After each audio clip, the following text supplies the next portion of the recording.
నమస్తే. ప్రస్తుతం మనతో పాటు సీనియర్ జర్నలిస్ట్ భరద్వాజ్ ఉన్నారు. ఆయనతో మాట్లాడదాం. నమస్తే సార్. నమస్తే. సార్ కృష్ణమురళి, పోసాని కృష్ణమురళి రాత్రి 12 గంటలకు అర్ధరాత్రి వచ్చి తీసుకెళ్లారు, అరెస్ట్ చేశారు అని చెప్పేసి అంటున్నారు. కానీ ఇదంతా ఒక డైవర్షన్ లాగా చెయ్యాలని చెప్పేసే, అంటే జీవీ రెడ్డి కేసుని పక్కదో పట్టించాలి అని చెప్పేసి ఆలోచనలో ఉన్నారంటారా టీడీపీ? అయి ఉండొచ్చు. అయి ఉండే అవకాశాలు ఉన్నాయి. అంటే చాలా విషయాలు కాంప్లికేటెడ్గా జరుగుతూ ఉంటాయి. పోసాని కృష్ణమురళిని ఇప్పుడు ఎందుకు అరెస్ట్ చేయాల్సి వచ్చింది అనేది ప్రశ్న. అంటే ప్రభుత్వం ఏర్పడి 9 నెలలు అయింది. ఎప్పుడైతే ఎన్నికల్లో వైఎస్ఆర్సీపీకి నెగిటివ్గాను, టీడీపీ కూటమికి అనుకూలంగాను ప్రజాభిప్రాయం వచ్చిందో ఆ క్షణమే ఆయన ప్రెస్ మీట్ పెట్టి ఇంట్లో తెల్లజెండా ఎగరేశాడు పోసాని కృష్ణమురళి. భవిష్యత్తులో నేను ఇంకా రాజకీయాలు మాట్లాడను, నేను రాజకీయ పార్టీతో అనుసంధానమై ఉన్న రోజుల్లో ఏదైనా ఓవర్గా మాట్లాడుంటే నన్ను క్షమించండి అని చెప్పి ఆయన చేతులెత్తి జోడించి, నేను భయపడుతున్నాను, నాకు ఏదైనా జరుగుతుందని, నా పిల్లలు ఏమైపోతారు, నా భార్య ఏమైపోతుంది అని భయపడుతున్నాను, ఇది కూడా ఓపెన్గా చెప్పాడు ఆయన. చెప్పి నేను వీళ్ళని కాపాడుకోవటం కోసం, ఈ ఇంటిని కాపాడుకోవటం కోసం నేను బేషరతుగా క్షమాపణ చెప్తున్నాను, నన్ను వదిలిపెట్టేయండి, నేను ఇంకా జీవితంలో రాజకీయాల్లోకి రాను, ఎవరి గురించి మాట్లాడను అని ఆయన చాలా చాలా సబ్మిసివ్గా, చాలా ఒబీడియంట్గా, ఒక రకంగా సరెండర్ అయిపోయి మాట్లాడాడు. మాట్లాడేసిన సమయంలో నోటికొచ్చినట్టు తిట్టేసి ఇలా సబ్మిసివ్గా మాట్లాడితే సరిపోతుందా అంటే, నేను పబ్లిక్గా కన్ఫెస్ అవుతున్నాను కదా అన్నాడు ఆయన. నువ్వు పబ్లిక్గా కన్ఫెస్ అయిపోతే సరిపోతుందా అని కూడా చాలామంది మాట్లాడారు. కానీ నెమ్మదిగా ఆ ఇష్యూ పక్కకి వెళ్ళిపోయింది. ఇండస్ట్రీ నుంచి కూడా ఆయనకు ఆఫర్లు ఏం లేవు. ఆయన క్షమాపణలు వేడుకున్న తర్వాత కూడా ఆయనకి ఇండస్ట్రీ నుంచి పిలుపులేం రాలేదు. ఏ సినిమాకి ఆయన రచయితగాను పనిచేయట్లేదు, నటుడుగాను పనిచేయట్లేదు. ఈ మధ్య కాలంలోనే ఆయన ఇండస్ట్రీకి కూడా ఒక విజ్ఞప్తి చేసే ప్రయత్నం చేశాడు. అంటే, నేను సారీ చెప్పేశాను కదా, నన్ను ఎందుకు పిలవట్లేదు, నేను ఇంకా రాజకీయాలు మాట్లాడను అని. అయితే పోసాని కృష్ణమురళితో పాటు చాలామంది రాజకీయాలతో ఉన్నారు. కానీ పోసాని కృష్ణమురళి లాగా వాళ్ళెవరూ అగ్రెసివ్గా మాట్లాడలేదు. అందుకని పోసానిని డిఫరెంట్గా చూస్తున్నాం మేము అని ఇండస్ట్రీ వాళ్ళు మాట్లాడుతున్నారు.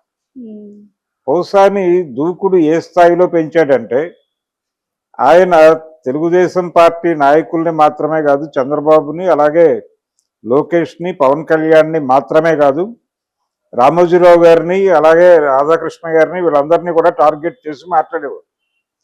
ఈ మాట్లాడే క్రమంలో ఆయన పొలిటికల్ క్రిటిసిజం మాత్రమే కాకుండా తిట్లలోకి వెళ్ళేవాడు. ఆ తిట్లలోకి వెళ్ళటం కూడా చాలా ప్రాక్టికల్గా చేసేవాడు, చాలా వ్యూహాత్మకంగా తిట్టేవాడు ఆయన. ఇప్పుడు కూడా అదే చెప్తాడు ఆయన ఇప్పుడు ఆయన ఆ రోజున తిట్టిన తిట్లన్నీ ఇప్పుడు సర్క్యులేట్ అవుతున్నాయి సోషల్ మీడియాలో. ఇలా తిట్టాడు అని చెప్పి మళ్ళీ ఆ తిట్లన్నీ తీసుకొచ్చి సర్క్యులేషన్లో పెట్టారు వీళ్ళు, టీడీపీకి చెందినటువంటి సోషల్ మీడియా సైన్యం. ఆ తిట్లన్నీ కనుక చూస్తే ప్రతి తిట్టులోనూ ఒక లాజిక్ వెతుక్కున్నాడు ఆయన. లాజికల్గానే తిట్టాడు. ఎక్కడ అది తిట్టుగా కనిపిస్తుంది, కానీ ఆ తిట్టుకు కూడా ఆయన ఏదో సమాధానం చెప్పుకోగలడు. ఉదాహరణకి ఒక తిట్టు ఉంది, ఒక వీడియో చూశాను నేను ఈరోజే పొద్దున. పవన్ కళ్యాణ్ని ఆయన అన్నాడు అని చెప్పి కేసు పెట్టచ్చు, కానీ అక్కడ ఏ కాంటెక్స్ట్లో అన్నాడంటే, ఆయన మహాకవి శ్రీశ్రీ గారు రాసినటువంటి ఒక పోయంలో డైలాగ్, అది పోయంలో వాక్యం, అసలే ఈ ధూర్తలోకంలో నిలబడజాలక తలవంచుకు వెళ్ళిపోయావా నేస్తం అని చెప్పి ఆయన జనార్దన్ రావు గురించి రాసినటువంటి కవిత. అది జనార్దన్ రావు గారికి మహాప్రస్థానం అంకితం ఇస్తూ రాసినటువంటి కవితలో వాక్యం అది. అసలే ఈ ధూర్తలోకంలో నిలబడజాలక తలవంచుకునే వెళ్ళిపోయావా నేస్తం అని రాసిన దాన్ని పట్టుకొచ్చి పవన్ కళ్యాణ్ లాంటి అసలే ధూర్తలోకంలో అని మాట్లాడాడు.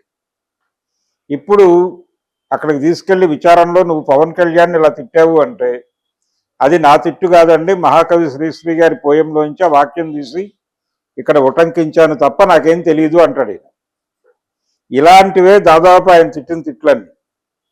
రామోజీరావు గారి దగ్గర ఆయన పనిచేశాడు కొంతకాలం మార్గదర్శిలో. ఆ మార్గదర్శిలో పనిచేస్తూ ఉండగా తన చేత అక్రమాలు చేయించే ప్రయత్నం చేశాడు రామోజీరావు అనేది ఎస్టాబ్లిష్ చేస్తూ ఆయన కొన్ని వందల వీడియోల్లో మాట్లాడాడు. అదే కంటెంట్. అలాగే చంద్రబాబు గారి గురించి మాట్లాడాడు. అయితే పవన్ కళ్యాణ్తో ఈయన గొడవ ఏంటంటే, పవన్ కళ్యాణ్ గురించి ఈయన మాట్లాడటం మొదలుపెట్టిన రోజుల్లో ఈయన ఇంటి మీద దాడి జరిగింది.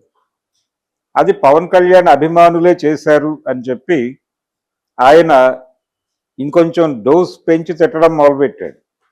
ఈ డోస్ పెంచి తిట్టడం తర్వాత ఈ దాడులు ఆగినాయి. కేవలం పోసాని కృష్ణమురళి ఒక్కడే కాదు, ఆ టైంలో ఎవరు పవన్ కళ్యాణ్ గురించి మాట్లాడినా వాళ్ళ మీద ఆయన అభిమానులు విరుచుకుపడ్డారు. అలా రకరకాలుగా కత్తి మహేష్ మీద కూడా అలాగే దాడులు జరిగాయి. ఎప్పుడైతే ఈ దాడులు జరిగాయో ఆ తర్వాత ఆయన పవన్ కళ్యాణ్ పర్సనల్ ఏరియాకి వెళ్ళి మాట్లాడటం మొదలుపెట్టాడు. ఆయన పెళ్లిళ్ళ గురించి మాట్లాడాడు, విడాకుల గురించి మాట్లాడాడు, ఆయన ఇష్టం వచ్చినట్టు రెచ్చిపోయాడు. ఆయనే కాదు, ఆ టైంలో వైసీపీ ఆ టైమే కాదు ఇప్పటికీ అధినాయకుడు జగన్మోహన్ రెడ్డి కూడా పబ్లిక్ డయాస్ మీద పవన్ కళ్యాణ్ని విమర్శించాల్సి వస్తే ఈ విడాకులు పెళ్లిళ్ళు తప్ప ఇంకోటి మాట్లాడేవాడు కాదు. ఆయన పొలిటికల్ క్రిటిసిజం ఉంటుంది. ఆ పొలిటికల్ క్రిటిసిజం చేయకుండా పర్సనల్ జీవితం గురించి మాట్లాడటం తప్పు. ఆ తప్పు జగన్మోహన్ రెడ్డి చేశాడు. జగన్మోహన్ రెడ్డి నుంచి ప్రేరణ పొంది పోసాని కృష్ణమురళి చేశాడు. పైగా పోసాని కృష్ణమురళి ఆ రోజున ఏపీ ఫిలిం డెవలప్మెంట్ కార్పొరేషన్ చైర్మన్గా ఉన్నాడు. ఒక కీలక పదవిలో ఉండి సినిమా పరిశ్రమని కలుపుకుని వెళ్లాల్సిన పనిలో ఉండి ఆయన ఇండస్ట్రీలో ఒక సెక్షన్ని, ఒక బలమైన సెక్షన్ మీద దాడి చేసే ప్రయత్నం చేశాడు. అది చాలామందిని గాయపరిచింది. అయితే అదంతా చరిత్ర. ఈయనకు తెలుసు, పోసాని కృష్ణమురళికి తెలుసు, ఒకవేళ తెలుగుదేశం పార్టీ అధికారంలోకి వస్తే, లేదు కూటమి అధికారంలోకి వస్తే, కూటమిలో కీలక భాగస్వాములు తెలుగుదేశం, జనసేన, ఈ రెండు పార్టీల నాయకుల్ని ఆయన నోటికి వచ్చినట్టు మాట్లాడాడు. ఈ దాడి జరుగుతుందనే ఉద్దేశంతోనే ఆయన తెల్లజెండా ఎగరేశాడు ఇమ్మీడియట్గా. రిజల్ట్ వచ్చిన వెంటనే తన ఇంటికి అందరినీ పిలిపించుకుని, అప్పటికి ఆయన అరెస్టు జరుగుతుంది అని ట్రోల్ జరుగుతోంది. దాదాపు మీడియాలో రోజుకొక వార్త సర్క్యులేట్ అవటం మొదలైంది.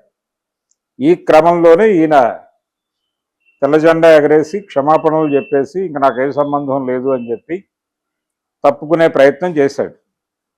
అలాంటిది ఇంతకాలం తర్వాత, 9 నెలల తర్వాత ఇప్పుడు పోసాని ఎందుకు గుర్తొచ్చాడు వీళ్ళకి అంటే, వల్లభనేని వంశీ ఆల్రెడీ లోపలికి వెళ్ళిపోయాడు. ఆయన మీద కూడా ఇదే గొడవ. ఇప్పుడు పోసాని బయటకు వస్తాడా రాడా అనేది కూడా అనుమానమే. ఎందుకంటే ఈరోజు ఆయన్ని రైల్వే కోడూరు హాస్పిటల్కి తీసుకెళ్తున్నారు. హాస్పిటల్లో చూపించటం అంటేనే ఆల్మోస్ట్ రిమాండ్కి పంపించడం లాంటిది. రిమాండ్కి పంపించే ఉద్దేశంతోనే అలా తీసుకెళ్తారు. తీసుకెళ్ళిన తర్వాత కోర్టుకు కూడా పెట్టేసి ఉంటారు. ఈ పాటికి కోర్టుకు పెట్టేస్తే రిమాండ్ రాస్తే వెళ్ళిపోతాడు. పీటీ వారెంట్స్ వస్తాయి. రాష్ట్రం నలుమూలల నుంచి ఈ ప్రోగ్రాం ఉంది. ఇప్పుడు ఈ కేసులు నాలుగు మూలలా ఉన్నాయి ఆయన మీద. కొన్ని చోట్ల సిఐడి దర్యాప్తు జరుగుతున్నటువంటి కేసుల్లో కూడా ఈయన ఇన్వాల్వ్ అయి ఉన్నాడు పోసాని. కాబట్టి ఆ కేసుల్లో కూడా వారెంట్లు వస్తాయి. వారెంట్లు వచ్చాక ఈయన్ని వాయిదాలకు తిప్పుతారు అన్ని చోట్ల.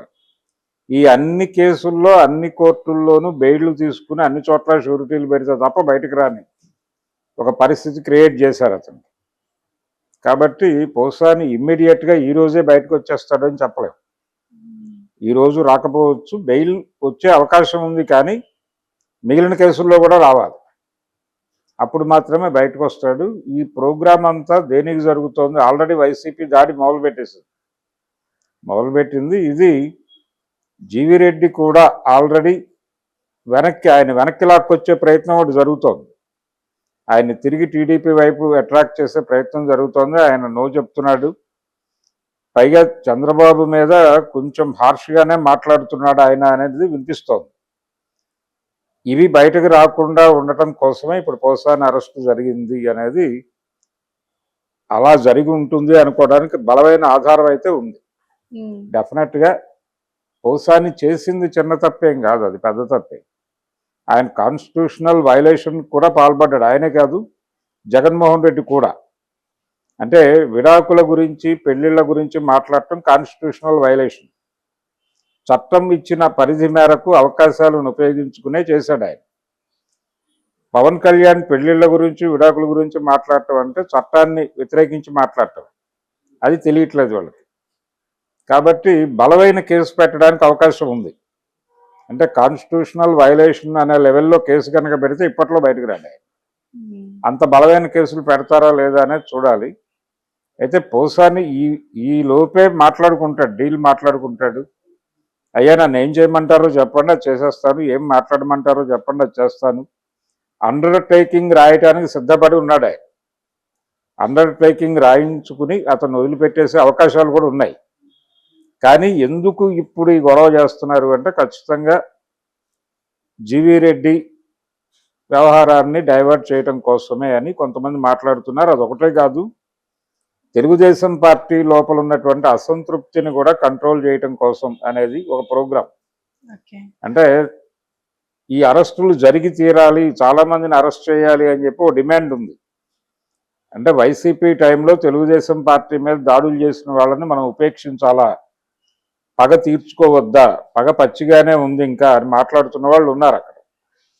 కాబట్టి వాళ్ళ గొంతుల్ని వాళ్ళని సంతృప్తి పరచడానికి, ఆ గొంతులకి బలమైన వాహకంగా కొన్ని పత్రికలు నిలబడి ఉన్నాయి. ఆంధ్రజ్యోతి లాంటి పత్రిక రెగ్యులర్గా ఇలాంటి వాదనలకి కొంచెం ఊతమిచ్చి వార్తలు రాస్తున్నారు.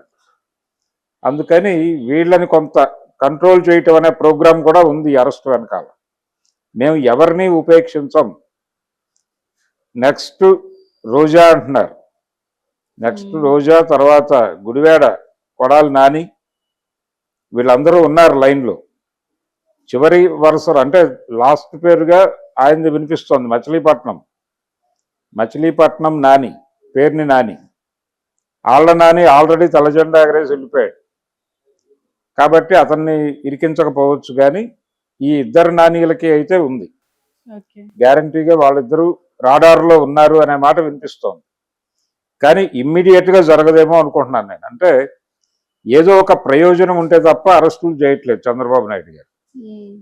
చంద్రబాబు నాయుడు గారు ఒక అరెస్ట్ చేశారంటే దాని వెనకాల ఖచ్చితంగా ఏదో వ్యూహం ఉంది అనే అనుమానం ప్రజలలో ఉంది. అది నిజం కూడా.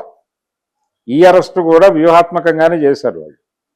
ఒకటి ఇప్పుడు జరుగుతున్నటువంటి గొడవ, అలాగే ఈ సూపర్ 6 గురించి అసెంబ్లీ వేదికగా జరిగిన గొడవ, ఈ పగ సాధింపు కార్యక్రమంలో అసంతృప్తులని సంతృప్తిపరచటం, ఇవన్నీ లింక్ చేసి పోసాని మీద ఒక కేసు పెట్టారు.